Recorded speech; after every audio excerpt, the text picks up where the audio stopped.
नमस्कार मंडळी, कुमुद रेसिपी चॅनलमध्ये स्वागत आहे. आज मी बनवते उपासाचं थालीपीठ. हे बघा, मी उपासाचं थालीपीठसाठी इथं उपासाचं भाजणी घेतली आहे. जर तुम्हाला विकत घ्यायचं असलं विकतही भेटते, आणि किंवा घरी बनवायचं असलं तर तुम्ही साबुदाणा किंवा भगवाराचे तांदूळ आहे ना, थोडे थोडे भाजून घ्यायचे आणि मिक्सरमध्ये फिरवून घ्यायची. बघा, एक वाटीभर मी घेतली इथं भाजणी. तर विकत पण भेटते दुकानात. तर त्याच्यासाठी मी 7-8 मिरची आणि जिरं वाटून घेतली. आता जस्ट वाटले मी. इथं बघा, तुम्हाला जर तिखट कमी खायचं असलं कमी करू शकता. मी 8 मिरची घेतली होती. आणि त्याच्यासाठी इथं शेंगदाण्याचं कूट पण आता वाटली मी. बघा, जाडजाड ठेवली मी थोडीशी, तर खाताना दाताला लागलं तर छान वाटतं खायला. आणि इथं घेतली 4 बटाटे. स्वादानुसार मीठ टाकणार आहे. हे बघा, सर्वात आधी सुरू करूया आणि भाजणी जे आहे ना उपासाचा ते टाकून घेऊया. आणि त्याच्यात टाकते मी हिरवी मिरची आणि जिरं वाटलेलं आहे आणि शेंगदाण्याचा कूट आहे.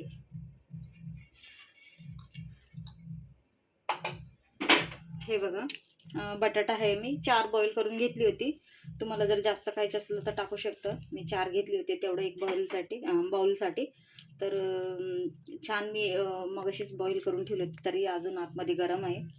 हे रोज रोज कंटाळ येतं आणि कोणाचा काही उपास असले का साबुदाणा खाऊन साबुदाणा पोटाला चांगलं हे होत नाही म्हणतात, पोट दुखतं म्हणतात. तर मग ह्या पद्धतीने तुम्ही उपासाचं थालीपीठ बनवा, खूप छान लागते. म्हणून मी आज बनवून दाखव म्हटलं तुम्हाला. तेव्हा त्याच्या स्वादानुसार मीठ टाकून घेऊया. मी अर्धी चमच टाकली. तुमच्या स्वादानुसार तुम्ही टाकू शकता. कोणी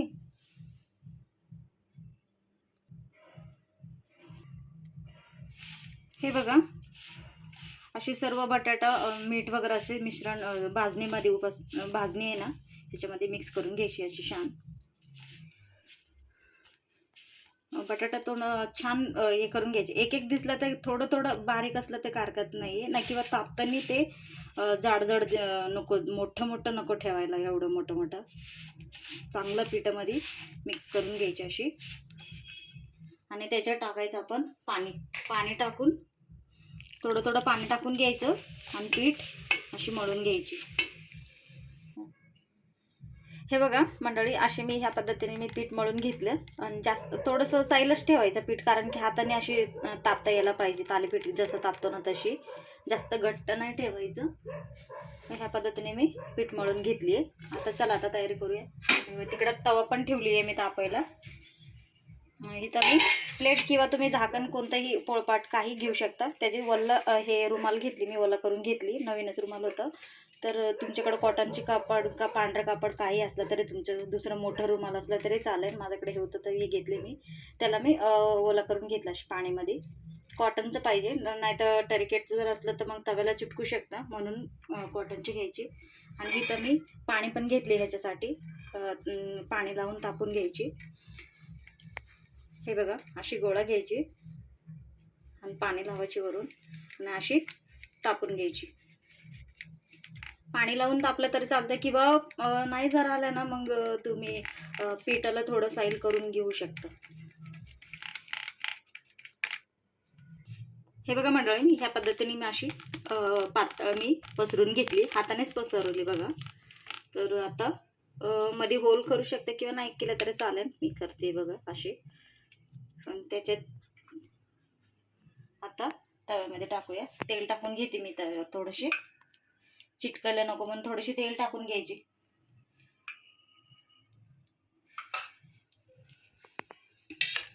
हे बघा, अशी उचलायची. हे बघा, अशी टाकून घ्यायची, अशी काढून घ्यायची बघा. रुमाल छान सुटतं रुमाल, त्याचे पाणी लावलेलं असतं ना आपण.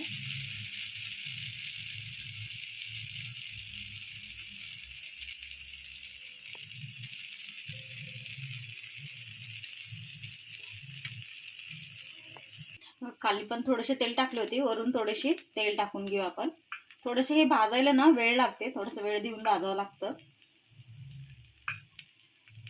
लगेच पलटायचे नाही, मग लगेच जर पलटवलं ना तुम्ही तुटू शकतं. म्हणून थोडंसं होऊ द्यायची. गॅसचं फ्लेम ना मीडियम ठेवायची. 5 मिनटं तरी त्याला अशी बारीक गॅसवर म्हणजे मिडियम गॅसवर होऊ द्यायची. हे बघा, हे होऊ दे आणखी. तर हे जे आपण टाकलेलं असतं ना तेव्हा थोडं पांढरं पांढरं दिसत असतं. शिजल्यानंतर ना हे कलर पूर्ण चेंज होतं, तेव्हा तुम्ही पलटायचं असतं. तेव्हा लगेच पलटवल्यानं मग तुटू शकतं ते. तोपर्यंत आपण दुसरं तयार करून घेऊया. हे बघा, सेम गोळा घेतला मी आणि ते अशी हलकी हाताने अशी टाकून घ्यायची. पूर्णपणे अशी पातळ पाहिजे असलं पातळ अशी हे करून घ्यायची, पसरून घ्यायची. पाणी लावत लावत हे करायची.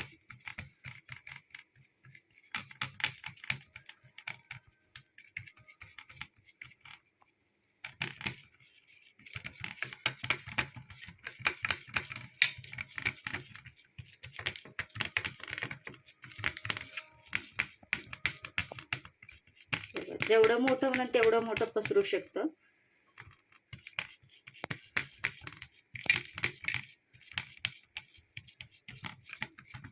तुम्हाला जर कडक भाजायचं असलं तर थोडंसं पातळ पसरून घ्यायचे, किंवा नरमच राहू दे म्हटलं तर थोडंसं जाडच ठेवायची, किंवा थोडंसं कमी भाजायची जर कुणाला कडक आवडते. हे बघा, अशी पसरून घ्यायची. हे बघा, इथं पण फिरत आहे. हे बघा, दिसतंय काय बिघडत नाही, काय नाही. बघा, खूप छान होतंय. हे बघा, दिसतंय किती छान ते भाजले गेले. डाग दिसतंय ह्याच्यावर छानपैकी. इथं आलू पण दिसतंय बघा, बटाटा छान. हे बघा, शेंगदाणा पण दिसतंय इथं. हे बघा मंडळी, एका साईडने मी पलटून घेतली ना, एका साईडला असे भाजलेले गेले. दुसरं साईड जेव्हा आहे ना, गॅस मोठं केलं तरी चालतं. तेव्हा एका साईड, हे बघा, पहिल्यांदा तुम्ही गॅस मोठं ठेवलं ना खाली जळू शकता. त्याच्यानंतर तुम्ही एका साईडने भाजल्यानंतर मोठा गॅस केलं ना, मग त्याच्या दुसऱ्या बाजूने खूप छान भाजले जातं. बघा, आता मोठा गॅस केला तरी चालतं. मग पलटून झाल्यावर मोठा गॅस करायची. हे बघा मंडळी, तुम्हाला दाखवते. सगळं झालेलं आहे. हे बघा, ह्या पद्धतीने तुम्ही भाजून घ्यायचे. छान, किती छान झालेलं आहे बघा. मग ते प्लेटमध्ये काढून घेते. हे बघा,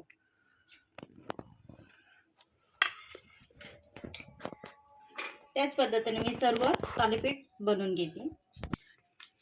हे बघा, मी परत पसरवताना तुम्हाला दाखवते. आणि इथे एक टाकली बघा तव्यावर. मी एक ताटावर घेतलेले, पहिल्यांदा केलेले ते तर खाऊन घेतलं. हे दुसऱ्यांदा केलेले, त्याला तर होल मारली होती मी. ह्याला होल पण नाही आहे. माझ्या पोराने खाल्लंय बघा, खूप छान झालेलं आहे म्हणले, तर मग परत मी करायला लागले. हे बघा, अशी तुम्ही प्लेट फिरवत अशी पसरून घ्यायची. किती पातळमध्ये तेवढं पातळ तुम्ही पसरवलं तरी पसरलं जातं. ते भाजायला पण काही नाही. छान असे भाजले ना तुम्ही, म्हणजे फक्त वरला जास्त असतं तेव्हा तुम्ही पलटू नका. म्हणजे ते वरचं सगळं शिजलेलं दिसन तुम्हाला, कळेल ते शिजलेले, तेव्हा तुम्ही पलटा ते. हे बघा, अशी मी पसरून घेते. हे बघा मंडळ, मी सर्व बनवून घेतली. एका वाटीचं भाजणीमध्ये मी 7-8 बनले माझी. तर तुम्ही सांगितलं ना, भाजणी तुम्ही घरी करू शकता, बाहेरून पण दुकानातून भेटते, तिथंही आणू शकता. घरी जर का त्या वराईचे भात आणि वराईचं तांदूळ, साबुदाणा जे आहे ना, दोन्ही थोडं थोडं भाजून घ्यायची, मग मिक्सरमध्ये वाटून घ्यायची. त्याची मग तुम्ही भाजणी तयार करून घ्यायची. त्याच्यात तुम्ही बाकीचं मटेरियल टाकायची. हे बघा, मी दही घेतले त्याच्याबरोबर, दाखवते तुम्हाला. 1 2 3 4 5 6 आणि 2 माझ्या मुलांनी खाल्ले. गरम गरम खूप छान वाटत होतं त्यांना. 2 खाऊन गेले. 8 झाले बघा माझ्या ह्याच्यामध्ये. तर कशी वाटलं तुम्हाला व्हिडिओ, नक्की कमेंट करून कळवा. व्हिडिओला लाईक करा, शेअर करा. जे नवीन जे बघतात माझे व्हिडिओला, कुमुद रेसिपी चॅनलला सबस्क्राईब करा मंडळी. प्लीज सपोर्ट करा. तुमच्यासाठी खास मी घेऊन येणार आहे नवीन रेसिपी. आणि भेटूया पुढच्या व्हिडिओमध्ये. बाय.